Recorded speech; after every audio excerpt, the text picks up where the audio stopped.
এই মুহূৰ্তত জেইচ লাইভৰ সমূহ দৰ্শকৰ বাবে এটি গুৰুত্বপূৰ্ণ খবৰ ৰাজহুৱা কৰা নহয় মেট্ৰিক হায়াৰ ছেকেণ্ডেৰী পৰীক্ষাৰ ফলাফল ঘোষণা কৰিলে ৰাজ্যৰ শিক্ষামন্ত্ৰী ৰণোজ পেগুৱে। 2024 বৰ্ষৰ পৰা ৰাজহুৱা কৰা নহয় মেট্ৰিক আৰু হায়াৰ ছেকেণ্ডেৰী পৰীক্ষাৰ ফলাফল এই ঘোষণা ৰাজ্যৰ শিক্ষামন্ত্ৰীগৰাকীৰ।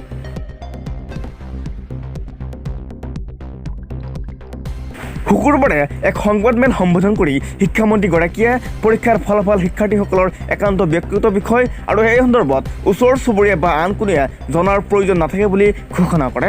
সেইবাবে 2023-24 বৰ্ষৰ ভিতৰত মেট্ৰিক আৰু উচ্চতৰ মাধ্যমিক পৰীক্ষাৰ ফলাফল ৰাজহুৱাকৈ ঘোষণা কৰাৰ বিপৰীতে ছাত্ৰ ছাত্ৰীক মোবাইল যোগে প্ৰেৰণ কৰাৰ ব্যৱস্থা কৰা হ'ব বুলি ঘোষণা কৰে শিক্ষামন্ত্ৰীগৰাকীয়ে। এই সন্দৰ্ভত তেওঁ বোৰ্ডৰ সৈতে আলোচনা কৰাৰ বুলি সদৰি কৰি শিক্ষামন্ত্ৰীগৰাকীয়ে লগতে কয় যে শিক্ষাৰ্থীসকলে নিজৰ ফলাফল নিজেই লাভ কৰিব পাৰিব আৰু তেওঁ উত্তীৰ্ণ হৈছে নে অনুত্তীৰ্ণ হৈছে সেয়া নিজেই জানিব পাৰিব। অৱশ্যে শীৰ্ষ 10টা স্থান লাভ কৰা শিক্ষাৰ্থীসকলৰ নাম অথবা যিজন শিক্ষাৰ্থীৰ ফলাফলেৰে শিক্ষানুষ্ঠান গৌৰৱান্বিত হয় তেনে শিক্ষাৰ্থীৰ ফলাফলৰ লগতে উত্তীৰ্ণ অনুত্তীৰ্ণৰ হাৰ আদি পৰিসংখ্যা পূৰ্বৰ দৰেই ৰাজহুৱা কৰা হ'ব বুলি ঘোষণা কৰিলে।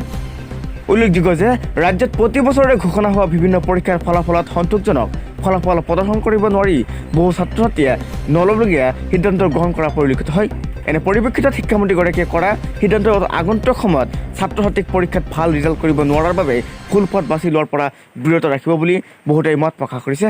তো পাছ ফেইল কৰা কিমান নম্বৰ পালে সেইটো প্ৰত্যেকৰ এটা ব্যক্তিগত এচিভ আৰু এইটো এটা পাৰ্চনেল ডাটা। এই পাৰ্চনেল ডাটাটো পাৰ্চনেল হিচাপেই তেওঁলোকে উপলব্ধ কৰিব।